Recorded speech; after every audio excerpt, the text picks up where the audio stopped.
어느 날 예수님께서 베드로와 요한과 야고보를 데리고 높은 산에 올라가셨습니다. 그런데 거기서 주님과 함께 높은 산에 올라갔는데 참 신비하고 놀라운 광경을 봤습니다. 주님과 같이 올라갔는데 갑자기 주님이 높은 산에서 이렇게 하늘을 우러러보는데 하늘에서 여러분 누가 나옵니까? 모세와 엘리야가 거기서 나오는데 주님이 갑자기 하얗게 옷이 빨래한 사람이 빨래로 이렇게 할 수 없이 빛나게 하얀 빛난 주님의 모습을 베드로와 야고보와 요한이 보게 된 것입니다.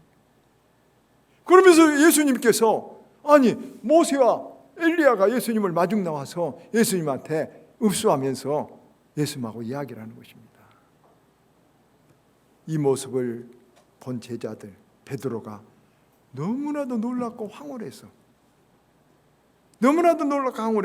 하는 말이 뭐냐면 5절 선생님이여 우리가 여기 있는 것이 좋사오니 우리가 초막 셋을 짓되 하나는 주님을 위하여 하나는 모세를 위하고 하나는 애를 위하여 초막 셋을 짓고 여기서 살면 좋겠습니다. 여러분 베드로가 지금 주님의 그 산에서 변화되신 변형된 모습을 보고 너무나도 황홀하고 감탄하고 만족해서 나온 것이 뭐라고요? 여기서 사는 것이 좋겠습니다. 텐트 3개 쳐놓고 여기가 어디입니까 여러분? 산 위입니다. 그리고 또 보십시오. 초막이 몇 개라고 했습니까? 3개. 주님 것 있고 모세 것 있고 엘리야 것 있는데 자기들 거 어디 있습니까? 자기들 없습니다. 그런데도 여기가 좋습니다. 여기 좋습니다. 환경적으로 말도 안 되지만 여러분 그런 적 있습니까? 정말 이대로 좋습니다. 더 이상 원하는 것이 없습니다. 이것이 행복인 것입니다. 그래서 키엘케고르는 유명한 철학자는 이런 말을 했습니다. 아주 좋은 소파에 누워서도 끔찍한 소식을 듣는 자는 불행하고 돌베개를 베고 누워서도 기쁜 소식을 듣는 자는 행복한 법이다. 맞죠. 환경이 문제가 아니라는 거죠. 지금 베드로와 야고보와 요한은 돌베개를 베고 누웠는 것 같은 저 산 정상 위에서 여러분 엄청난 어려움 속에서도 얼마나 행복을 느꼈으면 여기 있는 것이 좋겠습니까? 그렇게 말하겠습니까? 그러면 이것이 어떻게 올 수 있습니까? 첫째는 예수님을 바로 알 때, 예수님을 알 때 오는 것입니다. 여러분 제자들이 예수님을 따라다닐 때는 본래 어떤 생각으로 따라다니냐 그러면 도덕 윤리가인가 수양을 할까 혹은 어떤 사람들은 좀 강렬한 사회주의자들은 사회혁명을 해서 이 불의한 정권을 엎어버리고 새로운 나라를 세울까 그런 마음으로 주님을 사람들이 따라다녔습니다. 물론 또 어떤 사람들은 주님이 기적을 일으키니까 병을 낫고자 하고 그 기적을 보고자 하고 마술상 가고 주님을 많은 사람이 따라다녔습니다. 근데 주님을 도대체 알지 못하겠습니다. 여러분. 왜냐 그러면 주님을 잘 모르겠습니다. 왜냐 그러면 주님은 수천 명, 만 명이 막 정신없이 따라다니는데도 한 명도 자기 사람을 만들지 않고 군사를 기르지 않습니다. 군사를 기르지 않습니다. 주님은 물고기 2마리 보리떡 5개로 5천 명을 다 먹이시면서도 주님은 집 한 칸이 없이 여기저기 떠돌면서 좀 죄송한 말로 하면 거지처럼 살아가는 것입니다. 참 이상한 분이 이해가 안 가. 여러분 그런 사람 이해가 가겠습니까? 더더구나 보십시오. 주님은 착해라, 올바로 살아라, 깨끗해라 늘 말씀하시면서도 맨날 주님이 사귄 사람들은 거지, 창녀, 도둑놈 이렇게 나쁜 놈들하고만 같이 찾아다니거든요. 그러니까 여러분 주님을 알 수가 없어요. 주님이 누굴까? 여러분 한번 대답하세요. 주님을 잘 모르겠어요. 지금도 교회 다니면서도 여러분 예수님을 잘 모르는 사람들이 많아요. 예수님 잘 모르는 사람들이 많아요. 예수님이 누굴까? 도대체 이 양반이 도덕 윤리가 할까? 이 양반이 기적을 일으키는 무슨 마술사일까? 이 양반이 사회를 깨끗이 하려는 사회 정치가일까? 그런데 잘 모르겠는데 애매한데 예수님께서 아까 그 산에 올라가셔서 변화가 되셨는데 그냥 놀라운 모습이었어요. 하얗게 그냥 빛으로 비춰지고, 아니 세상에 구약 시대 사람, 구약에 가장 이스라엘이 존경하는 모세 엘리야가 주님 영접하러 나오는 거예요. 여러분 이것을 볼 때 이들이 깜짝 놀란 것이죠. 그런데 여러분 이것이 주님의 본래 모습이에요. 이 땅에서 여러분 떨어진 옷을 입고 굶주리면서 집도 없이 살아가는 그 사람의 모습이 주님의 모습이기도 하지만 진짜 주님의 모습은 바로 이 변화산에서 보이는 이 광채에 있는 이 모습이 주님의 모습이요. 빌립보서 2장 5절 8절에 이렇게 말해요. 너희 안에 이 마음을 품으라. 고 그리스도 예수의 마음이니. 그리고 한번 보세요. 그는 근본 하나님과 본체시나 하나님과 동등됨을 취할 것으로 여기지 아니하시고 오히려 자기를 비워 종의 형체를 가지고 사람들과 같이 되셨고 사람의 모양으로 나타나셨고. 여러분 본래 주님은 하나님과 본체 같아요. 그런데 사람의 모양으로 나타나신 거예요. 이걸 사람들이 못 받아. 그리고 제자들도 이걸 믿을 수가 없어. 이건 너무 어려워. 너무 차원이 3차원 우리 눈에 보이는 게 아니라 4차원적인 세상의 이야기예요. 영적인 이야기예요. 그러니까 못 믿은 거예요. 인간의 몸을 입고 우리에게 오신 하나님, 이거 기독교 정점인데 많은 사람들이 이것을 못 받아들여요. 저도 어렸을 때 목사님들이 이런 설교하면 웃긴 이야기처럼 막 신화처럼 들렸어요. 그러니까 제가 CCC의 활동을 좀 할 때 김진구 목사님한테 10번은 들은 것 같아요. 10번은. 여러분 아시죠? 개미 이야기. 어떤 사람이 밭에서 산책을 하는데 개미들이 지렁이를 물고 가요. 근데 저기서 사람이 챙기질을 해오는데 금방 챙기로 그 개미들을 다 엎어서 죽여버릴 거예요. 그런데 모르고 수천 마리가 붙어서 개미를 물고 간 거예요. 그러니까 개미야 비켜 그래도 안 들어요. 못 알아요. 그러면 내가 마술하거나 전능할 수 있으면 개미로 딱 변화돼 갖고 개미들에게 가르쳐 주면 되겠죠. 하나님 우리에게 개미와 같이 어리석은 지금 죽을 길을 가고 있는 우리들에게, 먹이를 갖고 몸부림하고 있는 우리들에게 딱 변형이 돼서 전능하신 하나님이기 때문에 4차원적인 역사로 인간의 몸을 입고 우리에게 오셔서 이 길이 길이다, 그건 죽을 길이다, 그러고 가르쳐 주셨다는 것이죠. 여러분 이것이 예수님의 본 모습이에요. 그래서 이 제자들은 주님이 우리가 이 땅에서 저 떨어진 옷을 입고 거지들하고 같이 살고 죄인들을 찾아가시고 그것은 주님이 우리를 구원하시러 오신 분이구나. 주님의 본래 모습은 모세, 엘리야도 복종하는 놀라운 분이구나 하면서 주님을 바르게 알게 된 거예요. 주님의 진면목을 알게 된 거예요. 이때 이들은 감격하고 만족하고, 우리가 주님을 독립운동가로 따르거나 도덕윤리로 따른 것이 아니라 정말로 생명의 길인 천국에 우리가 믿음의 그 하나님을 여기서 배웠구나 하고 만족하게 되고, 이것이 더 이상 소원이 없는 기쁨인 거예요. 그래서 공자가 한 말, 내가 아침에 도를 하며 저녁에 죽어도 소원이 없겠다. 그것을 지금 그 자리에서 지금 체험하고 있는 거죠. 체험하고 있는 거예요. 주님이 그래서 내가 도다, 내가 진리다, 내가 길이다, 그 주님을 지금 만난 거예요. 이 주님을 만나지 못하면은 우리는 어떤 것도 진짜 행복을 발견할 수 없는 거예요. 인생의 길을 찾을 수가 없는 거예요. 제가 늘 강조하는 말이 골로새서 2장 2절이에요. 하나님의 비밀인 그리스도 예수를 깨달아 알아라. 하나님의 비밀이에요. 예수는 하나님의 비밀이라니까요. 그리고 그 안에 모든 보화가 감춰져 있거나. 그렇습니다. 인간을 구원하는 길이 예수에게 있습니다. 하나님의 은혜의 비밀이, 행복의 비밀이 여러분 예수에게 있다는 것을 성경은 말하고 있는 것입니다. 그래서 우리는 예수님의 진면목을, 예수님이 누군가 알 때 여기 있는 것이 좋습니다. 이런 행복을 가질 수 있는 것입니다. 여러분, 유명한 고대 중세 성자 프란시스가 유명한 성경 구절이 있습니다. 요한복음 14장 20절. 내가 아버지 안에, 너희가 내 안에, 내가 너희 안에 있는 것을 알리라. 여러분, 그렇습니다.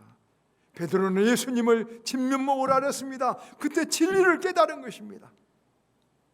그래서 베드로는 여러분 안진뱅이도 고치고 저 로마의 여러분 왕도 존중하는 위대한 삶, 진리의 길을 가게 된 것입니다.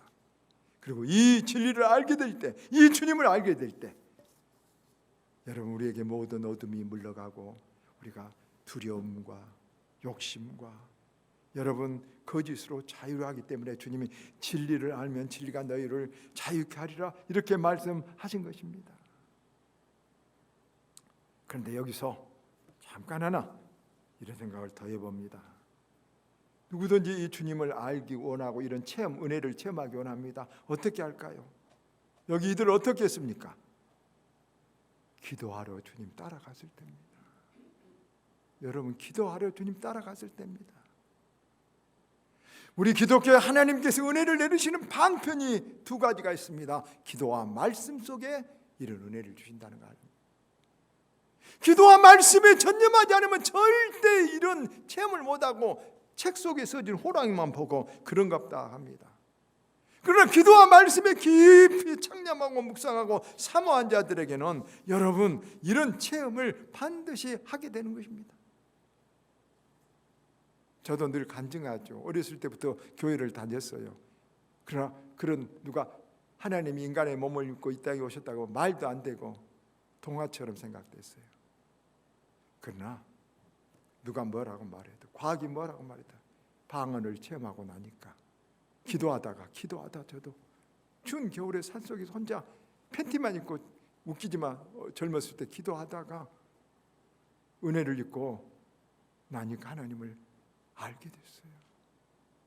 또 말씀, 신학교에 가서 존경하는 이지태 목사님에게 구약 성막을 배우다가 얼마나 기뻤던지, 얼마나 그 말씀 속에 진리가 살아있다는 것을 알고 깊이 알고 얼마나 기뻤던지 막 행복한 느낌이 물밑에 밀려왔어요. 그렇습니다. 기도와 말씀 간절히 기도하고 겸손하게 말씀 들어야만 이런 은혜가 임하는 거예요. 그냥 교회 어쩐가 가보자, 도덕 윤리를 위해서 가보자, 축복만을 위해 가보자면 이런 은혜를 결코 받을 수 없습니다. 여러분 예수님을 기도와 말씀 속에서 바로 깨닫고 예수님을 찾기를 바랍니다. 두 번째로 자기를 잃어버렸다는 것입니다. 여러분 베드로와 요한과 야고보, 베드로는 주님을 보니 여러분 여기 있는 것이 좋사오니 베드로는 가족이 있어요. 가족, 아내도 있고 처자식이 있어요. 베드로는 어부예요. 배운 것도 없고 아무것도 없어요. 죄도 많고. 여러분 그런데 베드로는 여기서 뭐합니까? 그러면 자기도 잊어버리고 과거도 잃어버리고 여러분 미래 걱정도 잃어버리고 미래 어떻게 살 것도 다 잃어버리고 여기 있는 것이 좋사오니 그럽니다. 그게 행복인 거예요. 주님 만날 때 그런 기쁨이 들고 천국을 부활을 확실히 믿을 때 그런 기쁨이 든 거예요. 여러분 그래서 우리가 많은 사람들 여러분 제 은사이신 신성종 목사님 충영교회 제일 우리나라 큰 교회 목사님 총회신학교 총장 아니에요. 여러분 현신의 권사님 옛날 유명한 그 권사님 여러분 알렉산더 이분 하버드 의대 교수 이런 사람들이 주님의 이런 은혜를 딱 만나니까 미래 걱정 다 잃어버리고 자기 앞길 갈 일도 다 잃어버리고 자기 죄도 잃어버리고 다 주님 좋아서 주님만 따라가는 거예요. 그것이 신앙이에요. 이 주님을 만나는, 이 은혜를 받는 것이 신앙이에요. 우리들 그렇지 않으면 주님의 진리를 만나지 못하면 맨날 걱정 속에서, 여러분 죄책감 속에서 시달리면서 여러분 넘어졌다 이러다 살아가는 거예요. 여러분, 우리가 예수님의 그 은혜를 받으면, 정말 우리가 큰 은혜를 받으면 원수도 없어져 버려요. 원수도 아무것도 아니어버려요. 저는 제가 누가 미울 때마다 내게 은혜가 없다고 생각해요. 내가 은혜가 없어서 그래요. 여러분, 원수 없는 사람 없어요. 자기를 해치지 않는 사람 하나도 없는 거예요. 다 있어요. 그러나 우리 속에 은혜가 없으면, 우리 속에 주님의 빛이 비치지 않으면 원수들이 점점 많이 생겨요. 괴로운 일이 점점 많이 생겨요. 불평이 점점, 입에 맨날 불평 불만, 여러분 원수만 달고 살면 같은 것을 불러요. 마음에 원수가 있고 마음에 불평이 많으면 계속 불평과 원수는, 여러분, 과학적이에요. 똑같은 것은 똑같은 것들이 잡아다, 기름은 기름끼리, 물은 물끼리, 새는 새끼리 묻혀는, 여러분 원자의 효력, 분자의 효력이 나타나는, 인생에도 나타나는 거예요. 그러므로 은혜를 많이 보면 좋은 것이 보여요. 감사가 보여요. 은혜가 보여요. 사랑이 보여요. 그러면 그런 것들로 우리 생이 풍성해지는 것입니다. 그래서 베드로는 여기 있는 것이 좋사오니 이렇게 말하는 것입니다. 우리가 정말로 예수를 알면, 진리를 알면, 죽어도 사는 부활의 천국을 알면, 앞에 말한 여러분 임사 체험하는 그런 사람들처럼 이 세상 아무것도 아니고 부럽지도 않고 미흡지도 않고 내가 가야 될 길만 쭉 하나님이 지시한 길만 보일 수 있는 것입니다. 여러분, 우리들에게도 이런 은혜가 미래도 잃어버리고 하나님 앞에 맡기고 원수도 다 넘어가 버리고 이 몸과 세상 간 곳 없고 구속한 주만 보이도다, 이런 은혜의 찬송을 기쁘게 해보셨습니까? 저는 지금은 잘 못합니다만 방언을 처음 받았을 때 시골에서 논두렁길을 걸으면서 한밤에 이 몸과 세상 간 곳 없고 구속한 주만 보이도다, 사람들이 오매 몽근이는 공부하다가 정신이 헷가닥 돌아버렸단다 소문이 났어요. 그 마을에서. 여러분, 우리들에게 이런 은혜가 있는 사람은 넘어지기는 넘어져요. 시험은 있어요. 갈등은 해요. 베드로도 넘어지고 갈등을 했지만 절대 끝까지 넘어지지 않고 다시 새 힘을 얻고 일어나서 진리를 붙들고 지팡이를 삼고 여러분 일어서서 승리할 수 있는 것입니다. 이 주님을 만나면 다 끝까지 넘어지지 않습니다. 다시 일어설 수 있습니다. 일어서기를 바랍니다. 일어서기를 바랍니다. 마지막 한 가지 더 있습니다. 이 변화된 사건은 하나의 사건이자 동시에 하나의 약속입니다. 이 신비한 체험으로 한 번으로 끝나는 것이 아니라 앞으로도 계속되는 더 놀라운 은혜를 체험합니다. 그래서 1절에 주님이 이렇게 말합니다. 여기 서 있는 사람들 중에 죽기 전에 하나님의 나라가 권능으로 임한 것을 볼 자도 있으리라. 그리고 6일 후에 이 일을 지금 베드로와 야고보와 요한이 그들을 그 주님 말씀을 본 것입니다. 그리고 부활도 옵니다. 성령 강림도 옵니다. 약속입니다. 여러분, 우리가 이 약속이 있기 때문에 우리들에게도 이 약속이 있기 때문에 우리는 굳게 살 수 있는 것입니다. 이 약속을 믿어, 이 약속은 그대로 이루어지는 약속입니다. 너희는 마음에 근심하지 말라. 하나님을 믿으니 또 나를 믿으라. 내 아버지 집에 거할 곳이 많도다. 이 약속 믿으시길 바랍니다. 여러분, 우리 주님께서 네가 믿음을 가슴에 품고 있느냐, 주님을 사랑하느냐, 그렇다면 강을 건널 때 강물이 너를 침몰하지 못하게 주님이 해주실 것이다. 네가 나를 믿느냐, 나를 목자로 삼느냐, 내 음성을 듣느냐, 그러면 네가 불 가운데 들어가도 불이 너를 태우지 못할 것을 믿으시기를 바랍니다. 하나님의 약속입니다.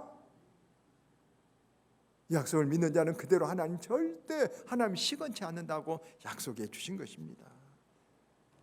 이 약속을 보았기 때문에 우리는, 이 약속을 믿기 때문에 우리는 지금 어려움 속에서도 굳게 내일을 보며 살 수 있는 것입니다.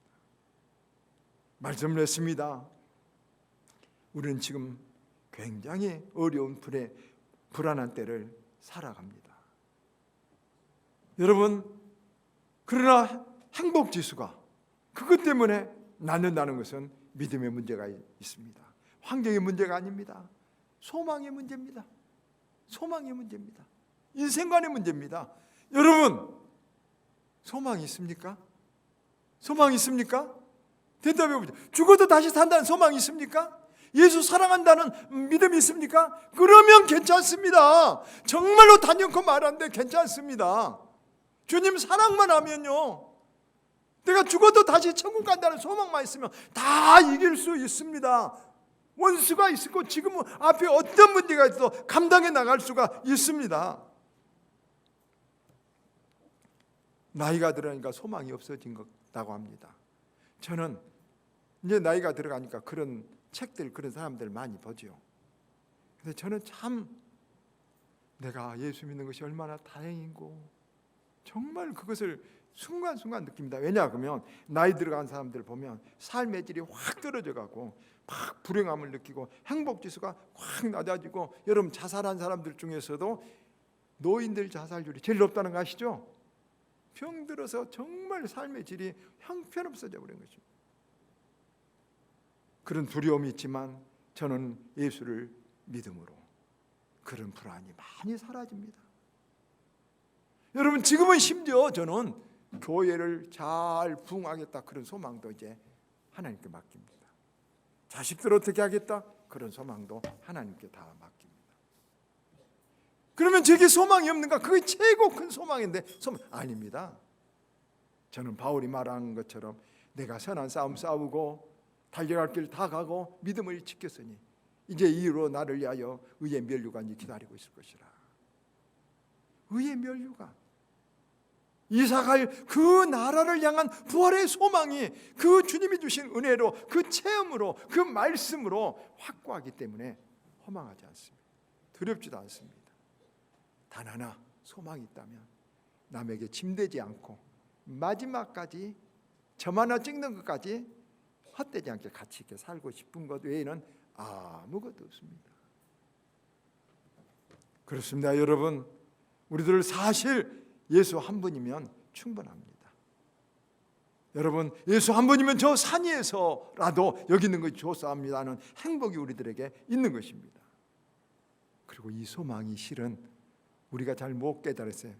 우리들에게 있습니다. 믿으시길 바랍니다. 우리들에게 다 이 복이 있습니다.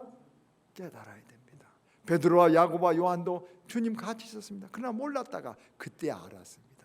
이때 알고 이때 깨닫고 이때 누릴 수 있는 우리들이 되기를 바랍니다. 마지막으로 하늘에서 요한과 야고보와 베드로에게 들립니다. 이는 내 사랑하는 아들이니 너희는 저희 말을 들으라. 우리들 이 말씀, 주님의 말씀을 들으라 듣는 아바의 권속들 되시기를 주의 이름으로 축원합니다.